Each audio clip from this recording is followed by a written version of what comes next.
Joseph Haydn's Final Symphony is certainly one of his finest. It was composed during the early months of 1795 and first heard in performance on March 4 of that year. Its nickname, London, is probably attributable to a misunderstanding. Some thought they heard in the finale's main theme the call of a London street vendor, although the tune actually comes from Croatia. I don't think a general overview is necessary for this one, so let's go straight to the music, with another beautiful recording by the Concertgebouw Orchestra, led by Colin Davis. Movement 1 opens with a couple of fortissimo fanfares played by the full orchestra, just open fifths on D and A, the first reaching up, the second down. In measure 3, the minor modality is established, and the introduction continues in a sometimes gloomy, often introspective, and occasionally dramatic way, ending finally in pathos. The light, breezy D major theme that follows it is almost a miracle in this context, and the exposition it launches covers a broad range of affective territory, with the violins often played in what could be considered fiddling style. The presentation of Theme 1 in transposition to begin the second group is typical of these later symphonies, and the exposition is repeated. The development mostly focuses on the repeated notes and their continuation, as heard in measures 3 and 4 of the main theme, and rises to an almost unbearable pitch by its end. When the primary theme returns at the recapitulation, the effect is even more striking than its first appearance following that gloomy D minor introduction. The recapitulation is reduced and reorganized, and the movement's ending is as satisfying as any that might be imagined.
The symphony's slow movement is couched in the work's subdominant key and takes the form ABA, but is also generously supplied with dollops of variation procedure.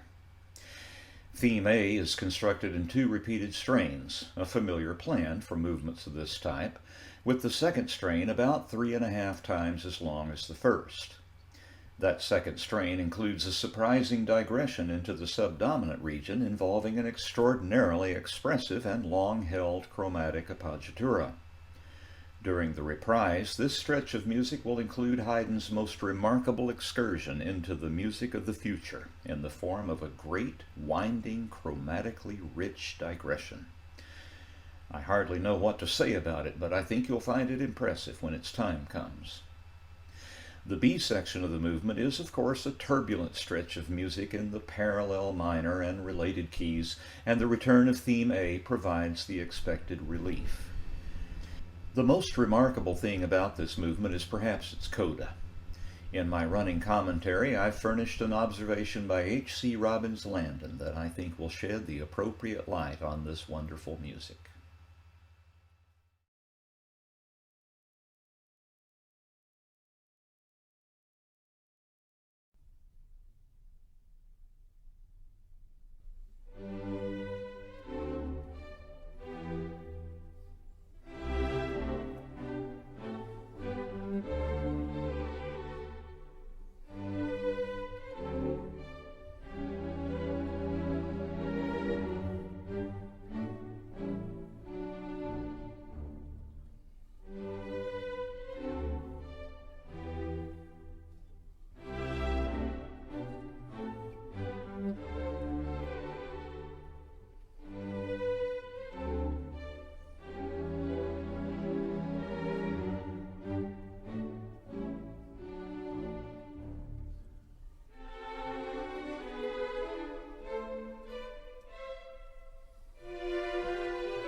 Movement 3, set in the home key of D major, follows Haydn's usual minuet and trio plan, but as in the case of the 99th Symphony, the trio is cast in a remote key whose relationship to D major is through a common tone hinge. Third beat accents during the minuet submovement lend an exotic Eastern European flavor to this sturdy rustic music, and the second strain includes a famous timpani crescendo that leads to the internal reprise. This opening submovement abounds with musical jokes, some of which I've pointed out along the way. The trio, set in the movement's flat submediant key, affords the greatest possible contrast to the minuet's sturdy music, and a chromatically rich modulating bridge passage is provided in order to bring the music back to D major for its expected da capo reprise.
H.C. Robbins Landon had this to say about the movement you're about to hear. The finale is supposed to be based on an English street cry, hot cross buns, but whatever country the theme comes from, it has a strong folk song quality. Combining art with science, Haydn has worked out the second subject so that it can be combined with the first, which he does immediately after the double bar at the beginning of the development section. In this classic finale, Haydn lingers over his music more than usual. There are episodes where time almost seems to stop, and when Haydn's farewell to the symphony must have been heart-wrenching. But the music's the thing, and Haydn finishes off his last symphony with a rousing tutti to conclude nearly 40 years of constant and loving labor with a form that he had done so much to perfect. What can I add to that? This observation, perhaps. In my video just preceding this one, I indicated that the finale of Haydn's 103rd Symphony, the drum roll, is generally regarded as his finest. You might have noticed that I simply cited that as the majority opinion and did not myself weigh in on it. That's because whenever I think of truly great symphonic finales among Haydn's output, it is this movement that immediately comes to my mind. It's a great sonata-form essay with a repeated exposition, also exhibiting a tendency toward monothematicism. The retransition is one of the most touching, heartfelt things I've ever heard, and the ending is simply splendid. What a colossal achievement this movement is. Surely the most fitting finish Haydn could possibly have placed on a lifetime of symphonic achievement.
first took in hand to remake the videos in my Haydn series, I'd imagined that I'd probably get to this point and then lay it aside.